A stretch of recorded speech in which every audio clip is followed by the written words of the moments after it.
اب باقی 29 آیتیں رہ گئی ہیں، تو میں چاہوں گا کہ میرے جملہ سننے والے اور آپ جتنے لوگ موجود ہیں یہ ارادہ کریں عزم مصمم کہ ہم نے سورہ ملک یاد کرنی ہے، اور یہ میری آرزو نہیں ہے، یہ میرے حضور کی آرزو ہے۔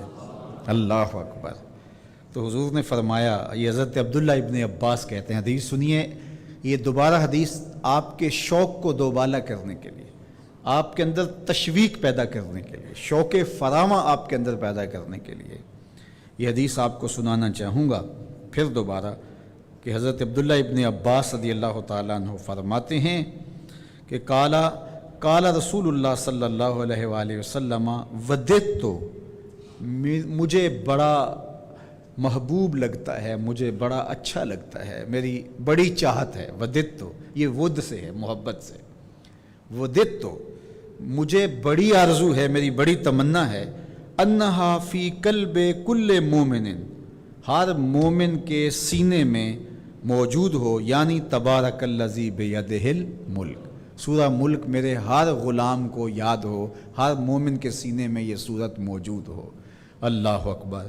مجھے امید ہے کہ آج جا کر ہی آپ جو ہے وہ اس سبق کو شروع کر دیں گے، اور اگر آپ کو 5 آیتیں بھی آج یاد ہو گئیں یا 3 آیتیں بھی یاد ہوگی تو آپ کو لگے گا کہ کوئی مشکل کام نہیں ہے۔ تو اس رمضان المبارک میں سورہ ملک ضرور یاد کر لیجئے گا۔ اللہ اکبر۔ ایک روایت اور سن لیجئے، حضرت عبداللہ بن عباس رضی اللہ تعالیٰ عنہ سے ہی، قال رسول اللہ صلی اللہ علیہ وآلہ وسلم من لازم الاستغفار جعل اللہ له من کل ہم فرجا ومن کل ضیق مخرجا ورزقہ من حیث لا یحتسب۔ یہ ابو داود میں ہے، نسائی میں ہے، ابن ماجہ میں ہے، امام حاکم نے مستدرک میں، باقی محدثین نے اپنی اپنی اسناد کے ساتھ اس کو روایت کیا۔ آقا کریم نے ارشاد فرمایا، جس نے استغفار کو لازم کر لیا تو اللہ تعالیٰ جل شانہ ہر غم سے، ہر مشکل سے، ہر تکلیف سے اس کے لیے کشادگی پیدا کر دے گا، ہر اذیت دور کر دے گا، اور ہر مشکل اور ہر پیچیدگی سے اس کے لیے راستہ پیدا کرے گا، اور اللہ تعالیٰ جل شانہ اس کو وہاں سے رزق دے گا جہاں اسے گمان بھی نہیں ہوگا۔ اللہ اکبر۔ حضرت انس رضی اللہ تعالیٰ عنہ سے ایک روایت سن لیجئے، یہ حضرت انس بن مالک رضی اللہ تعالیٰ عنہ ہے، خادم رسول صلی اللہ علیہ وآلہ وسلم۔ ان رسول اللہ صلی اللہ علیہ وسلم قال، کہتے ہیں کہ رسول کریم صلی اللہ علیہ وآلہ وسلم نے ارشاد فرمایا، انا للقلوب صدا صداً کصداء النحاس وجلاؤها الاستغفار۔ فرمایا کہ جس طرح تانبے کو، لوہے کو، دھاتوں کو زنگ لگتا ہے، اس طرح دلوں کو بھی زنگ لگتا ہے، اور فرمایا زنگ کو اتارنے کے لیے جو چیز بنائی گئی ہے وہ استغفار ہے۔ تو استغفار دلوں کا زنگ اتارتا ہے۔ قرآن مجید کی تلاوت، کثرت ذکر، موت کی تذکیر اور استغفار، یہ دلوں کا زنگ اتارتا ہے۔ اللہ اکبر۔ تو یہ آپ کے سامنے جو احادیث رکھی گئی ہیں، اللہ ہمیں ان سب پہ عمل کی توفیق عطا فرمائے۔ کثرت کے ساتھ لا الہ الا اللہ اپنے معمولات زندگی میں شامل کریں، یہ تجدید ایمان کا ذریعہ ہے۔ اسی طرح سبحان اللہ و بحمدہ یہ دن میں 100 مرتبہ اپنے معمولات میں شامل کر لیں۔ اگر سمندر کی جھاگ سے بھی زیادہ یا اس کے برابر بھی گناہ ہوئے تو یہ کلمات صرف 100 مرتبہ پڑھنے سے سارے گناہ بخش دیے جاتے ہیں۔ اسی طرح لا الہ الا اللہ، درود شریف کی کثرت، سورہ ملک کو یاد کرنا اور سورہ یاسین کی تلاوت کرنا 10 قرآن مجید پڑھنے کے ثواب کے برابر۔ تو یہ اتنا خزانہ آج کی اس نشست میں آپ کو دے دیا گیا ہے، اور آپ اس پہ عمل پیرا ہو کر کے کوشش کریں۔ کل انشاءاللہ پھر درس ہوگا، تو اگر آپ 5 آیتیں یاد کر لیں اس کی، سورہ الملک کی، تو درس سے قبل یہ سبق جو آج دیا گیا ہے وہ سن سکتا ہوں میں نا۔ اللہ آپ کو جزائے خیر عطا فرمائے۔ تو یہ یاد کر لیں ماہ صیام کے اندر، انشاءاللہ آپ کو بڑا نور نصیب ہوگا۔ بہت ساروں کو تو یاد ہوگی، اور جس کو نہیں ہے تو پڑھنا تو آج سے شروع کر دے سورہ ملک روزانہ۔ لیکن باقی حضور کی جو آرزو تھی، حضور نے ایک تمنا کی ہے، حضور کے دل میں ایک خواہش تھی کہ اگر یہ ہو جائے تو امت کے بھلے کی بات ہے، تو فائدہ تو ہمارا ہوگا، خوش حضور ہو جائیں گے۔ اللہ اکبر۔ تو فرمایا کہ میری آرزو ہے کہ میرا ہر امتی سورہ ملک اپنے سینے میں سمو لے۔ اللہ سورہ ملک کا جمال بھی دے، اس کی تلاوت کا نور بھی نصیب فرمائے، صحت لفظی کے ساتھ اس کو پڑھنے کی، اس کو یاد کرنے کی توفیق نصیب فرمائے۔ وہ سینہ قبرستان کی طرح ہے جس میں قرآن کی کچھ آیات نہیں ہیں، تو اس لیے اپنے سینے کو منور کریں، آباد رکھیں۔ اللہ آپ کو اپنی خاص عنایات نصیب کرے۔ وصلی اللہ تعالی علی النبی الامین وآلہ واصحابہ اجمعین۔ الحمد للہ رب العالمین، والصلاة والسلام علی اشرف الانبیاء والمرسلین۔ اللہ اٹھے ہوئے ہاتھ کبھی بھی خالی نہ موڑنا، پھیلی ہوئی جھولیاں رحمتوں سے بھر دینا، بخت کی بہاریں نصیب ہوں، مقدر کی خزائیں رخصت فرما دیجیے۔ جئیں تو تیرے لیے، مریں تو تیرے دین کے لیے، اور زندگی کی آخری ہچکی تک تیرے محبوب کے وفادار رہیں۔ اللہ میرے وطن کو خیر عطا کر دے، میرے ملک کو ہر بہتری نصیب کر دے۔ اپنی خاص عنایتیں اللہ اس امت مسلمہ کا مقسوم فرما دے۔ وصلی اللہ تعالی علی النبی الامین وآلہ واصحابہ اجمعین برحمتک یا ارحم۔ والسلام علیکم ورحمۃ اللہ۔ قال اللہ تعالی وتبارک فی القرآن المجید والفرقان الحمید فی شان حبیبہ مخبرا وآمرا۔ ان اللہ وملائکتہ یصلون علی النبی یا ایہا الذین آمنوا صلوا علیہ وسلموا تسلیما۔ اللہم صلی علی سیدنا و مولانا محمد معدن الجود والکرم، صلاۃ و سلاما علیک یا سیدی یا رسول اللہ وعلی آلک و اصحابک یا حبیب اللہ۔ حمد و تعریف و توصیف اللہ جل مجدہ الکریم کی ذات بابرکات کے لیے، جو خالق کائنات بھی ہے اور مالک شش جہات بھی۔ اللہ جل وعلا کی حمد و ثنا کے بعد رسول رحمت، شفیع معظم، نبی محتشم، حضور ختم المرتبت صلی اللہ علیہ وآلہ وسلم کے حضور ناز میں اپنی عقیدتوں، ارادتوں اور محبتوں کا خراج پیش کرنے کے بعد واجب الاحترام ذوی الاحتشام معزز سامعین، حاضرین و ناظرین، السلام علیکم ورحمۃ اللہ وبرکاتہ۔ آج درس حدیث کے عنوان سے منعقدہ اس تقریب میں مجھے اور آپ کو حاضر ہونے کا شرف اور موقع نصیب ہوا۔ آقا کریم علیہ السلام کے کچھ فرامین نور آپ کے سامنے رکھنا چاہوں گا، اور میری آرزو ہوگی کہ پوری توجہ اور انہماک کے ساتھ سماعت کیجیے، اور اس نیت کے ساتھ تشریف فرما رہیے اور سنیے کہ اللہ ہمیں توفیق عمل بھی نصیب فرمائے۔ حضرت عبداللہ بن مسعود رضی اللہ تعالی عنہ سے مروی روایت ہے، فرماتے ہیں قال قال رسول اللہ صلی اللہ علیہ وآلہ وسلم، رسول کریم صلی اللہ علیہ وآلہ وسلم نے ارشاد فرمایا، ان اول الناس بی یوم القیامہ اکثرہم علی صلاۃ، قیامت کے دن میرے سب سے نیڑے وہ شخص ہوگا جو کثرت کے ساتھ میرے اوپر درود پڑھتا ہوگا۔ تو درود کا یہ بہت بڑا فائدہ ہے کہ اس سے قربت رسول نصیب ہوتی ہے، اور اس سے بڑھ کر اور کوئی دولت نہیں ہو سکتی۔ تو آقا کریم علیہ الصلاۃ و تسلیم کی قربت پانے کے لیے کثرت کے ساتھ درود شریف کا وظیفہ ہمیں اپنے معمولات میں شامل رکھنا چاہیے، بلکہ جتنے بھی ہم وظائف پڑھتے ہیں سب سے زیادہ وظیفہ درود کا ہی اختیار کرنا چاہیے، جو حضور علیہ السلام کی قربت کا ذریعہ بھی ہے اور گناہوں کی بخشش و مغفرت کا ضامن بھی ہے، رحمات کے نزول کا سبب بھی ہے۔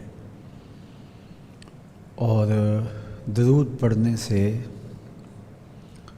طبائع میں نور بھی اترتا ہے، طبیعتوں میں لطافت بھی پیدا ہوتی ہے، اور حساب بھی آسان ہوگا۔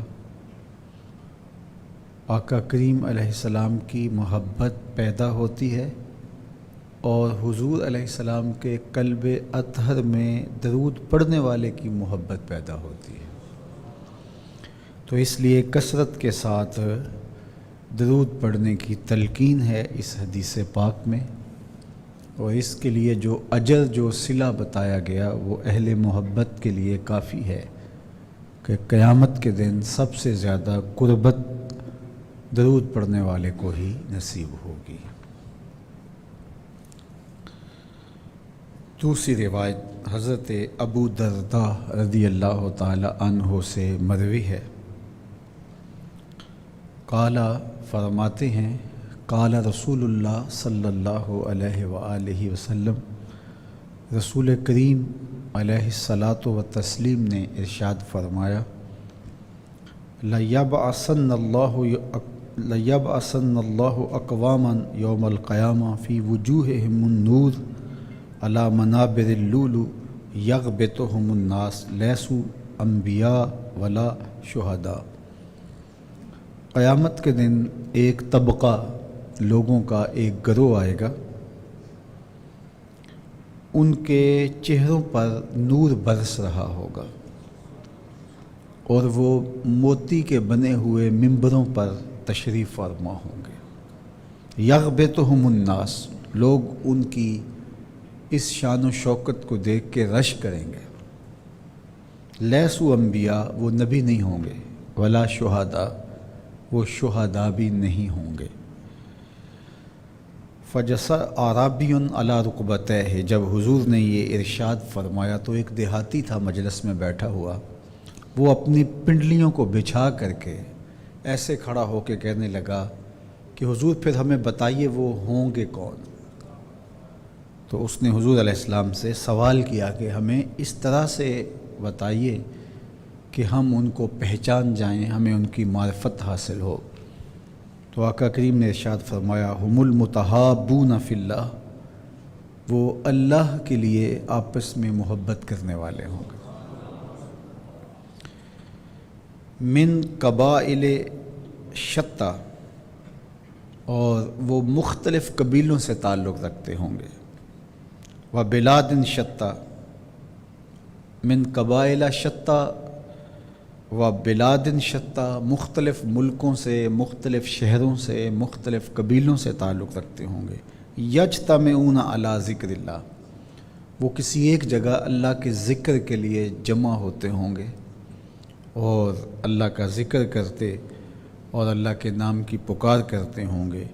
یذکرون اللہ، یذکرونہ، وہ اللہ کا ذکر کرتے اور اللہ کا نام پکارتے رہے، مختلف جگہوں سے، مختلف خاندانوں سے، مختلف شہروں سے، مختلف قبیلوں سے تعلق رکھنے والے کسی ایک جگہ جمع ہو کے اللہ کے نام کا چراغاں کرتے رہے، تو قیامت کے دن وہ موتیوں کے بنے ہوئے ممبروں پہ جلوہ فراز ہوں گے، اور ایسے نورانی چہرے ان کے ہوں گے کہ لوگ ان پہ رش کر رہے ہوں گے۔ یہ کوئی نبی ہیں؟ نہیں، نبی نہیں ہیں۔ یہ شہید ہیں؟ شہید بھی نہیں ہیں۔ ان کا وصف کیا ہے کہ وہ منابر نور پہ جلوہ فراز ہوئے، وہ جمع ہو کر کے اللہ کے ذکر کی مجلس بپا کرتے رہے۔ اللہ اکبر۔ حضرت ابو ہریرہ رضی اللہ تعالی عنہ سے ایک روایت سماعت کیجیے۔ فرماتے ہیں کہ ایک دن رسول کریم صلی اللہ علیہ وآلہ وسلم نے ارشاد فرمایا، جددوا ایمانکم، اپنے ایمان کی تجدید کیا کرو، تجدید ایمان کیا کرو۔ قیل یا رسول اللہ صلی اللہ علیہ وآلہ وسلم کیف نجدد ایماننا، ہم اپنے ایمان کی تجدید کیسے کریں؟ قال، تو حضور نے ارشاد فرمایا، اکثروا من قول لا الہ الا اللہ، کثرت کے ساتھ یہ پڑھا کرو، لا الہ الا اللہ، لا الہ الا اللہ، لا الہ الا اللہ محمد رسول اللہ۔ تو کثرت کے ساتھ یہ پڑھنے کا مطلب تجدید ایمان کرنا ہے۔ تو درود شریف پڑھنا، کثرت سے ذکر کرنا اور کثرت کے ساتھ لا الہ الا اللہ کا وظیفہ پڑھنا۔ حضرت یعلا بن شداد روایت کرتے ہیں کہ مجھے روایت کیا ابو شداد بن اوس نے، اور جب حضرت شداد بن اوس رضی اللہ تعالی عنہ نے یہ روایت بیان فرمائی تو حضرت عبادہ بن صامت رضی اللہ تعالی عنہ بھی پاس ہی بیٹھے ہوئے تھے، اور یہ بھی صحابی ہیں۔ تو حضرت عبادہ بن صامت کہنے لگے کہ یہ جو انہوں نے بیان کیا ہے میں اس کی تصدیق کرتا ہوں، جب یہ واقعہ ہوا تو میں بھی وہاں موجود تھا۔ تو یہ دو اصحاب اس حدیث کی روایت کرتے ہیں۔ حضرت شداد بن اوس نے اس کو روایت کیا، وعبادہ بن صامت حاضر یصدقہ، اور عبادہ بن صامت رضی اللہ تعالیٰ عنہ موقع پہ موجود تھے اور انہوں نے اس کی تصدیق کی۔ اب واقعہ کیا ہے؟ قالا کنا عند النبی صلی اللہ علیہ وآلہ وسلم، کہتے ہیں ایک دن ہم حضور کے پاس بیٹھے ہوئے تھے۔ کیا خوش نصیب لوگ تھے، کیا دل آویز ان کی مجالس تھیں، اور کیا خوش بختی اور فیروز بختی تھی ان کی۔ ہم اگر کوئی کہانی سنائیں تو کسی بزرگ کی سنائیں گے کہ فلاں بزرگ کے پاس ہمیں بیٹھنے کا موقع ملا تو وہاں یہ واقعہ ہوا، لیکن یہ جب بیان کرتے ہیں تو کہتے ہیں ایک دن ہم حضور کے پاس بیٹھے ہوئے تھے۔ اللہ اکبر۔ کنا عند النبی صلی اللہ علیہ وآلہ وسلم، ایک دن ہم حضور کے پاس تھے۔ فقال، تو آقا کریم نے ارشاد فرمایا، حل فیکم غریب، تمہارے اندر کوئی اجنبی شخص تو نہیں ہے؟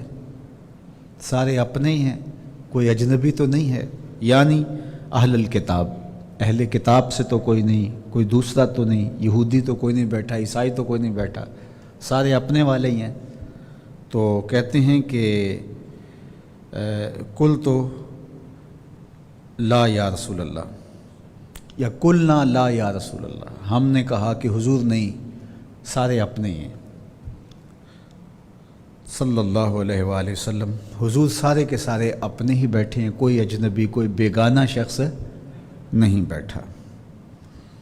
اللہ اکبر۔ یہ حدیث بیان کرتے ہوئے ہمارے بزرگ بھی نظر مارتے تھے کوئی بیگانہ تو نہیں بیٹھا ہوا، سارے اپنے بیٹھے ہوئے، تو شکر ہے سارے اپنے بیٹھے ہیں۔ اللہ اکبر۔ تو ذرا اس حدیث کا اسلوب دیکھیے کہ بیٹھے ہوئے تھے، بات چل رہی تھی تو اچانک حضور نے فرمایا کہ وہی سارے اپنے ہی ہیں۔ تو سب نے کہا جی، قلنا لا یا رسول اللہ صلی اللہ علیہ وآلہ وسلم، حضور جی اپنے ہی ہیں، کوئی اور نہیں ہے۔ فقال فامر بغلق الباب، حضور نے فرمایا اچھا پھر دروازہ بند کر دو، ذرا کنڈی لگا دو، کوئی آ بھی نہ جائے۔ اللہ اکبر۔ تو دروازہ بھی بند کر دیا گیا۔ پہلے تو تصدیق کی سارے اپنے ہی ہیں، تو کہا جی حضور اپنے ہیں، اپنے والے ہیں، بیگانہ کوئی نہیں۔ تو فرمایا کہ کنڈی لگا دو۔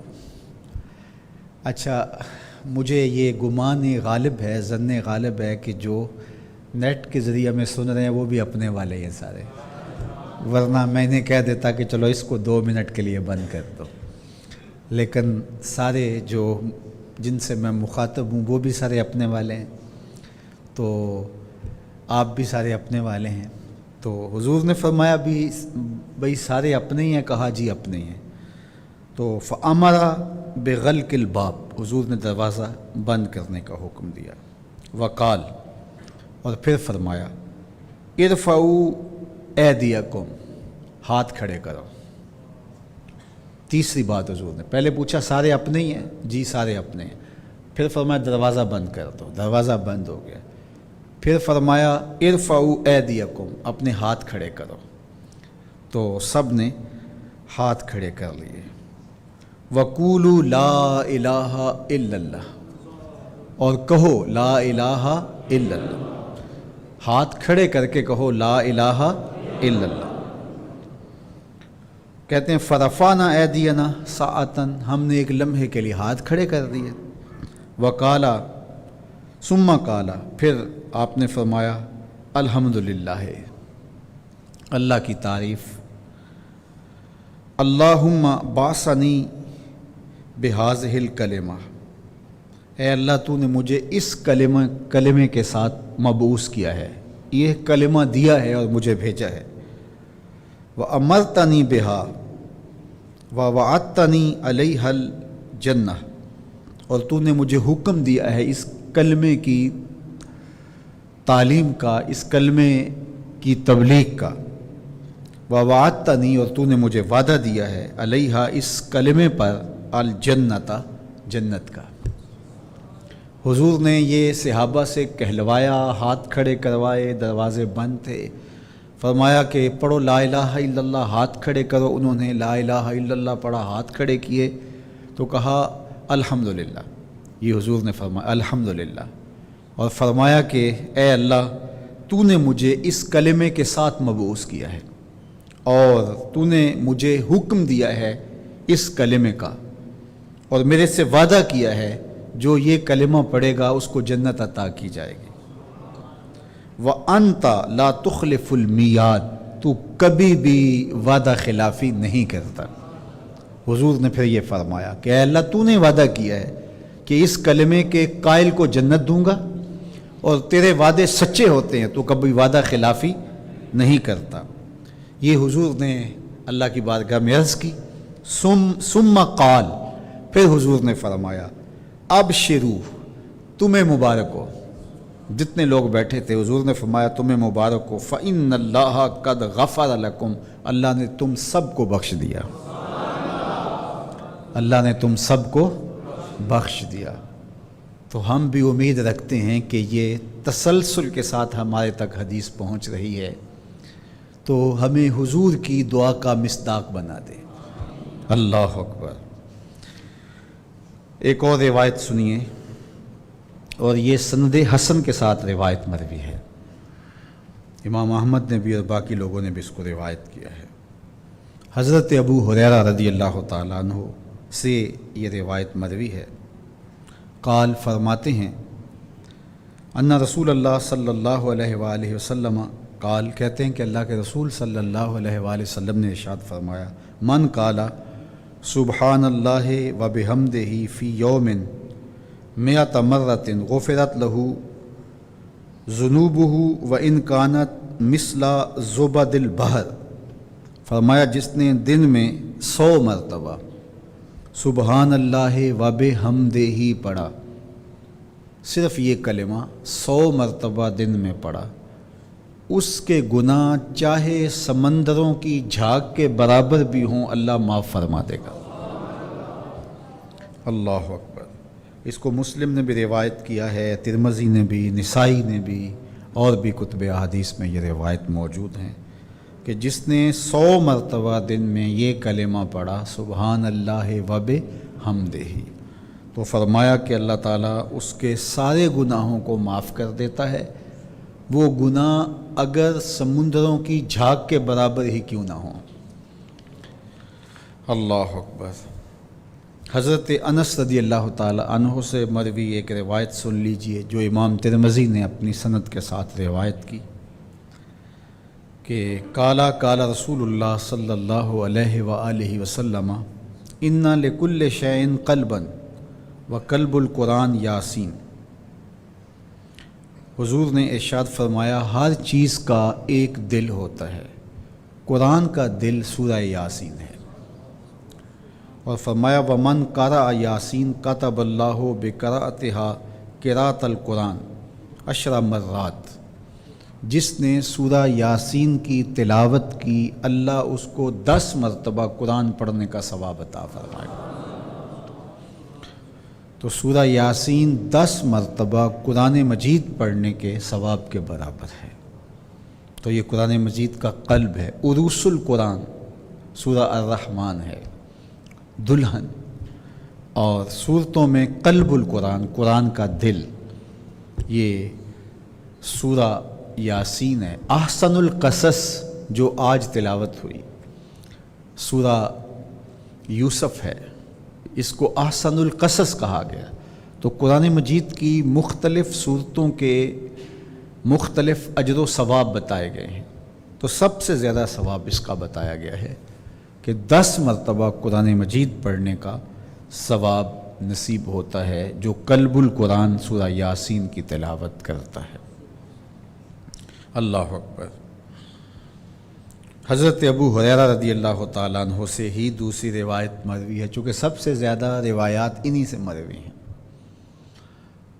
یہ بلیوں سے پیار کرتے تھے تو اس وجہ سے انہیں بلی کو ہرہ کہتے ہیں، اور اس کی تصغیر ہریرہ ہے، چھوٹی بلی جس کو بلونگڑا کہتے ہیں آپ، تو ہریرہ بلیوں والا۔ تو ایک زمانے میں ہمارے یہاں ایک صاحب ہوتے تھے، انتقال کر گئے، اللہ ان کی مغفرت فرمائے۔ تو وہ درس نظامی تو بالکل نہیں پڑھے تھے، تو کسی وجہ سے منبر و محراب کی ذمہ داریاں انہوں نے سنبھالی ہوئی تھیں۔ تو ایک دن کسی نے، نمازی نے سوال کر لیا کہ حضرت وہ یہ جو بار بار ہم ابو ہریرہ پڑھتے ہیں تو اس کا کیا مطلب ہے؟ تو انہوں نے تھوڑی دیر سوچا اور پھر اس کے بعد سر اٹھایا اور کہا کہ معنی سمجھ میں آ گیا۔ تو انہوں نے کہا جی فرمائیے۔ تو کہنے لگے ابو ہریرہ، اس کا مطلب ہے ہر ویلے حضور کے پاس رہنے والا۔ تو چلو آج یہی ترجمہ کر لیتے ہیں۔ تو ابو ہریرہ سے بار بار روایات مروی ہیں اس لیے کہ یہ ہر ویلے حضور کے پاس ہی رہتے تھے۔ اچھا، یہ کوئی زیادہ عرصہ رہے نہیں، لیکن جتنا عرصہ ان کو ملا پھر اٹھے ہی نہیں ہیں اس چوکھٹ سے۔ یہ یمن کے رہنے والے تھے۔ حضور نے اعلان نبوت کیا، 13 سال مکہ المکرمہ میں گزر گئے۔ پھر اس کے بعد حضور علیہ السلام مدینہ شریف چلے گئے، اور حضور مدینہ میں جا کے غزوہ بدر ہوا، جنگ احد ہوئی، اور ادھر ان کو پتہ چلا تو یہ پھر حضور علیہ السلام سے ملنے کے لیے، زیارت کے لیے آئے۔ اللہ نے ان کے سینے کو روشن کیا۔ تو یہ اس وقت پہنچے مدینہ المنورہ میں جب حضور خیبر گئے ہوئے تھے، جب غزوہ خیبر ہوا۔ تو جب یہ پہنچے تو انہیں پتہ چلا حضرت ابو ہریرہ کو کہ حضور تو وہاں ہیں۔ عبد الرحمن بن صخر نام تھا، اور یمن سے اپنی ماں کے ساتھ مدینہ المنورہ آئے حضور کو ملنے کے شوق میں۔ تو پتہ چلا وہ تو گئے ہیں خیبر میں۔ تو پھر یہ حضور کے پیچھے چلے گئے اور خیبر میں جا پہنچے، اور وہاں حضور علیہ السلام سے ملاقات ہوئی، اور پھر واپس آ کر کے انہوں نے جتنا 2 2.5 3 سال ان کو جو ملے وہی انہوں نے حضور سے سیکھا۔ تو کسی نے ابو ہریرہ رضی اللہ تعالیٰ عنہ سے کہا کہ ابو ہریرہ ہر حدیث تم ہی بیان کرتے ہو، تو فرمانے لگے کہ تم بازاروں میں سودے بیچتے تھے، میں حضور سے سودا خریدتا تھا، میں تو اسی چوکھٹ پہ لگا رہتا تھا۔ تو اس لیے بڑا زیادہ وقت نہیں ملا انہیں، بڑا تھوڑا وقت ملا، لیکن جو وقت ملا پھر جڑ گئے حضور کے پاس۔ اللہ اکبر۔ تو کسی اچھی صحبت کا میسر آ جانا غنیمت ہوتا ہے۔ تو اگر کوئی اچھی صحبت مل جائے تو پھر جو ہے وہ میں لفظ کہہ دوں، آج کل تو وہ لفظ سخت ہے، پھر دھرنا دے دینا چاہیے کسی فقیر کی چوکھٹ پہ، کسی اللہ والے کی چوکھٹ پہ، تو وہاں سے خیر ملے گی، وہاں سے نور نصیب ہوگا۔ تو ابو ہریرہ رضی اللہ تعالیٰ عنہ زیادہ عرصہ نہیں رہے، لیکن جو پھر وقت ملا پھر، بلکہ ایک دن حضور نے فرمایا یا ابا ہریرہ زرنی غبہ لتزدد حبہ، آپ ہر وقت بیٹھے رہتے ہیں، کبھی اٹھ کے چلے بھی جایا کرو، ایک دن چھوڑ کے ملا کرو، محبت بڑھے گی۔ تو یہ تو پختہ ستون ہیں، تو اس وقت مسجد نبوی کے کھجور کے ستون تھے، تو یہ الٹے پاؤں واپس پلٹے اور جانے لگے، تو کہا چلو جاتے جاتے تو حضور کو دیکھتا جاؤں، اب کل ملاقات ہونی ہے۔ لیکن جو ہی ستون کی اوٹ سے گزرنے لگے اور چہرہ حضور کا نظر نہ آیا، تو پھر واپس آ کے بیٹھ گئے، حضور میرا تو اتنا وقت بھی گزرنا مشکل ہے۔ اللہ اکبر۔ تو یہ ہر ویلے حضور کے پاس ہی بیٹھے رہتے تھے۔ تو حضرت ابو ہریرہ رضی اللہ تعالیٰ عنہ سے بہت ساری روایات مروی ہیں، سب سے کثیر روایت ہے، اور ان سے یہ روایت بھی انہی سے مروی ہے۔ سنیے، کہتے ہیں کہ حضور علیہ السلام نے ارشاد فرمایا کہ اِنَّ سورۃ فی القرآن 30 آیۃ، فرمایا قرآن مجید میں ایک آیت ہے جس کی صرف 30، ایک سورت ہے جس کی صرف 30 آیات ہیں۔ اللہ اکبر۔ تو اگر کوئی شخص اس سورت کی تلاوت کرتا ہے تو اللہ تعالیٰ جل شانہ اس کی برکت سے اس کی مغفرت فرما دیتا ہے، اور فرمایا کہ وَهِيَ تَبَارَكَ الَّذِي بِيَدِهِ الْمُلْكُ، اور وہ سورت ہے تبارک الذی بیدہ الملک، سورہ الملک ہے، اس کی تلاوت کرنے والے کی مغفرت فرما دی جاتی ہے۔ حضرت عبداللہ ابن عباس رضی اللہ تعالیٰ عنہ روایت کرتے ہیں کہ ایک دن رسول کریم صلی اللہ علیہ وآلہ وسلم نے ارشاد فرمایا وَدِدْتُ أَنَّهَا فِي قَلْبِ كُلِّ مُؤْمِنٍ یعنی تبارک الذی بیدہ الملک۔ ایک دن صحابہ سے فرمایا میرا دل چاہتا ہے کہ ہر مومن کے سینے میں سورہ ملک ضرور موجود ہو، یہ میری تمنا ہے، حضور نے فرمایا۔ تو میں آرزو کروں گا جو مجھے سن رہے ہیں اور آپ سامنے موجود ہیں کہ یہ حضور کی تمنا ہے کہ میرے ہر امتی کے سینے میں تبارک الذی بیدہ الملک ہو۔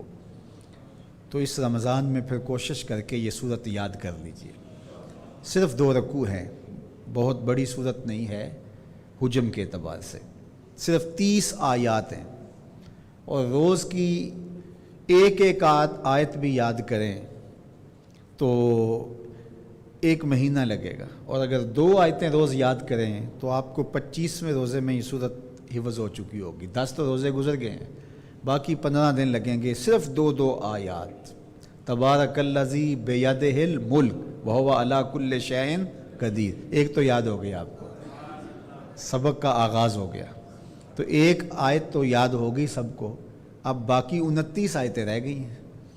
تو میں چاہوں گا کہ میرے جملہ سننے والے اور آپ جتنے لوگ موجود ہیں یہ ارادہ کریں، عزم مصمم کہ ہم نے سورہ ملک یاد کرنی ہے، اور یہ میری آرزو نہیں ہے، یہ میرے حضور کی آرزو ہے۔ اللہ اکبر۔ تو حضور نے فرمایا، یہ حضرت عبداللہ ابن عباس کہتے ہیں، حدیث سنیے، یہ دوبارہ حدیث آپ کے شوق کو دوبالا کرنے کے لیے، آپ کے اندر تشویق پیدا کرنے کے لیے، شوق فراواں آپ کے اندر پیدا کرنے کے لیے یہ حدیث آپ کو سنانا چاہوں گا پھر دوبارہ، کہ حضرت عبداللہ ابن عباس رضی اللہ تعالیٰ عنہ فرماتے ہیں کہ قال رسول اللہ صلی اللہ علیہ وآلہ وسلم وددت، مجھے بڑا محبوب لگتا ہے، مجھے بڑا اچھا لگتا ہے، میری بڑی چاہت ہے، وددت یہ ود سے ہے، محبت سے، وددت مجھے بڑی آرزو ہے، میری بڑی تمنا ہے، انہا فی قلب کل مومن، ہر مومن کے سینے میں موجود ہو، یعنی تبارک الذی بیدہ الملک، سورہ ملک میرے ہر غلام کو یاد ہو، ہر مومن کے سینے میں یہ سورت موجود ہو۔ اللہ اکبر۔ مجھے امید ہے کہ آج جا کر ہی آپ جو ہے وہ اس سبق کو شروع کر دیں گے۔ اور اگر آپ کو 5 آیتیں بھی آج یاد ہو گئیں یا 3 آیتیں بھی یاد ہوگی تو آپ کو لگے گا کہ کوئی مشکل کام نہیں ہے. تو اس رمضان المبارک میں سورہ ملک ضرور یاد کر لیجئے گا. اللہ اکبر. ایک روایت اور سن لیجئے. حضرت عبداللہ بن عباس رضی اللہ تعالیٰ عنہ سے ہی قال قال رسول اللہ صلی اللہ علیہ وآلہ وسلم من لازم الاستغفار جعل اللہ له من کل ہم فرجا ومن کل ضیق مخرجا ورزقہ من حیث لا یحتسب. یہ ابو داود میں ہے، نسائی میں ہے، ابن ماجہ میں ہے، امام حاکم نے مستدرک میں، باقی محدثین نے اپنی اپنی اسناد کے ساتھ اس کو روایت کیا. آقا کریم نے ارشاد فرمایا جس نے استغفار کو لازم کر لیا تو اللہ تعالیٰ جل شانہ ہر غم سے، ہر مشکل سے، ہر تکلیف سے اس کے لیے کشادگی پیدا کر دے گا، ہر اذیت دور کر دے گا، اور ہر مشکل اور ہر پیچیدگی سے اس کے لیے راستہ پیدا کرے گا. اور اللہ تعالیٰ جل شانہ اس کو وہاں سے رزق دے گا جہاں اسے گمان بھی نہیں ہوگا. اللہ اکبر. حضرت انس رضی اللہ تعالیٰ عنہ سے ایک روایت سن لیجئے. یہ حضرت انس بن مالک رضی اللہ تعالیٰ عنہ ہے، خادم رسول صلی اللہ علیہ وآلہ وسلم. ان رسول اللہ صلی اللہ علیہ وسلم قال، کہتے ہیں کہ رسول کریم صلی اللہ علیہ وآلہ وسلم نے ارشاد فرمایا انا للقلوب صدا صداً کصداء النحاس وجلاؤها الاستغفار. فرمایا کہ جس طرح تانبے کو، لوہے کو، دھاتوں کو زنگ لگتا ہے، اس طرح دلوں کو بھی زنگ لگتا ہے. اور فرمایا زنگ کو اتارنے کے لیے جو چیز بنائی گئی ہے وہ استغفار ہے. تو استغفار دلوں کا زنگ اتارتا ہے. قرآن مجید کی تلاوت، کثرت ذکر، موت کی تذکیر اور استغفار یہ دلوں کا زنگ اتارتا ہے. اللہ اکبر. تو یہ آپ کے سامنے جو احادیث رکھی گئی ہیں، اللہ ہمیں ان سب پہ عمل کی توفیق عطا فرمائے. کثرت کے ساتھ لا الہ الا اللہ اپنے معمولات زندگی میں شامل کریں. یہ تجدید ایمان کا ذریعہ ہے. اسی طرح سبحان اللہ و بحمدہ یہ دن میں 100 مرتبہ اپنے معمولات میں شامل کر لیں. اگر سمندر کی جھاگ سے بھی زیادہ یا اس کے برابر بھی گناہ ہوئے تو یہ کلمات صرف 100 مرتبہ پڑھنے سے سارے گناہ بخش دیے جاتے ہیں. اسی طرح لا الہ الا اللہ، درود شریف کی کثرت، سورہ ملک کو یاد کرنا اور سورہ یاسین کی تلاوت کرنا 10 قرآن مجید پڑھنے کے ثواب کے برابر. تو یہ اتنا خزانہ آج کی اس نشست میں آپ کو دے دیا گیا ہے، اور آپ اس پہ عمل پیرا ہو کر کے کوشش کریں.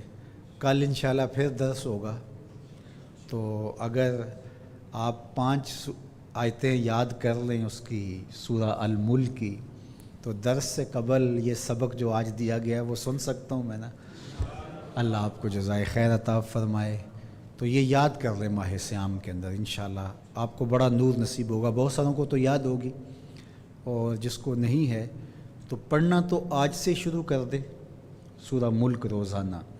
لیکن باقی حضور کی جو آرزو تھی، حضور نے ایک تمنا کی ہے، حضور کے دل میں ایک خواہش تھی کہ اگر یہ ہو جائے تو امت کے بھلے کی بات ہے، تو فائدہ تو ہمارا ہوگا، خوش حضور ہو جائیں گے. اللہ اکبر. تو فرمایا کہ میری آرزو ہے کہ میرا ہر امتی سورہ ملک اپنے سینے میں سمو لے.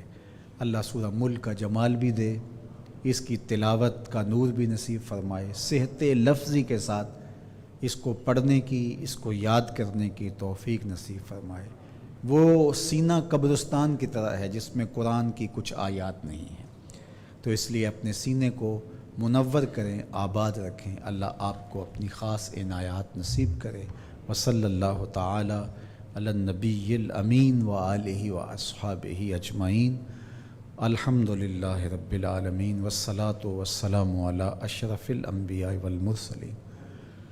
اللہ اٹھے ہوئے ہاتھ کبھی بھی خالی نہ موڑنا، پھیلی ہوئی جھولیاں رحمتوں سے بھر دینا. بخت کی بہاریں نصیب ہوں، مقدر کی خزائیں رخصت فرما دیجیے. جئیں تو تیرے لیے، مریں تو تیرے دین کے لیے، اور زندگی کی آخری ہچکی تک تیرے محبوب کے وفادار رہیں۔ اللہ میرے وطن کو خیر عطا کر دے، میرے ملک کو ہر بہتری نصیب کر دے۔ اپنی خاص عنایتیں اللہ اس امت مسلمہ کا مقسوم فرما دے۔ وصلی اللہ تعالی علی النبی الامین وآلہ واصحابہ اجمعین برحمتک یا رب۔ والسلام علیکم ورحمۃ اللہ۔ قال اللہ تعالی وتبارک فی القرآن المجید والفرقان الحمید فی شان حبیبہ مخبرا وآمرا ان اللہ وملائکتہ یصلون علی النبی یا ایہا الذین آمنوا صلوا علیہ وسلموا تسلیما اللہم صلی علی سیدنا و مولانا محمد معدن الجود والکرم صلاۃ و سلاما علیک یا سیدی یا رسول اللہ وعلی آلک و اصحابک یا حبیب اللہ۔ حمد و تعریف و توصیف اللہ جل مجدہ الکریم کی ذات بابرکات کے لیے، جو خالق کائنات بھی ہے اور مالک شش جہات بھی۔ اللہ جل وعلا کی حمد و ثنا کے بعد رسول رحمت، شفیع معظم، نبی محتشم، حضور ختم المرتبت صلی اللہ علیہ وآلہ وسلم کے حضور ناز میں اپنی عقیدتوں، ارادتوں اور محبتوں کا خراج پیش کرنے کے بعد واجب الاحترام ذوی الاحتشام معزز سامعین، حاضرین و ناظرین، السلام علیکم ورحمۃ اللہ وبرکاتہ۔ آج درس حدیث کے عنوان سے منعقدہ اس تقریب میں مجھے اور آپ کو حاضر ہونے کا شرف اور موقع نصیب ہوا۔ آقا کریم علیہ السلام کے کچھ فرامین نور آپ کے سامنے رکھنا چاہوں گا، اور میری آرزو ہوگی کہ پوری توجہ اور انہماک کے ساتھ سماعت کیجیے، اور اس نیت کے ساتھ تشریف فرما رہیے اور سنیے کہ اللہ ہمیں توفیق عمل بھی نصیب فرمائے۔ حضرت عبداللہ بن مسعود رضی اللہ تعالی عنہ سے مروی روایت ہے، فرماتے ہیں قال قال رسول اللہ صلی اللہ علیہ وآلہ وسلم، رسول کریم صلی اللہ علیہ وآلہ وسلم نے ارشاد فرمایا، ان اول الناس بی یوم القیامہ اکثرہم علیہ صلاۃ، قیامت کے دن میرے سب سے نیڑے وہ شخص ہوگا جو کثرت کے ساتھ میرے اوپر درود پڑھتا ہوگا۔ تو درود کا یہ بہت بڑا فائدہ ہے کہ اس سے قربت رسول نصیب ہوتی ہے، اور اس سے بڑھ کر اور کوئی دولت نہیں ہو سکتی۔ تو آقا کریم علیہ الصلاۃ والتسلیم کی قربت پانے کے لیے کثرت کے ساتھ درود شریف کا وظیفہ ہمیں اپنے معمولات میں شامل رکھنا چاہیے، بلکہ جتنے بھی ہم وظائف پڑھتے ہیں سب سے زیادہ وظیفہ درود کا ہی اختیار کرنا چاہیے، جو حضور علیہ السلام کی قربت کا ذریعہ بھی ہے اور گناہوں کی بخش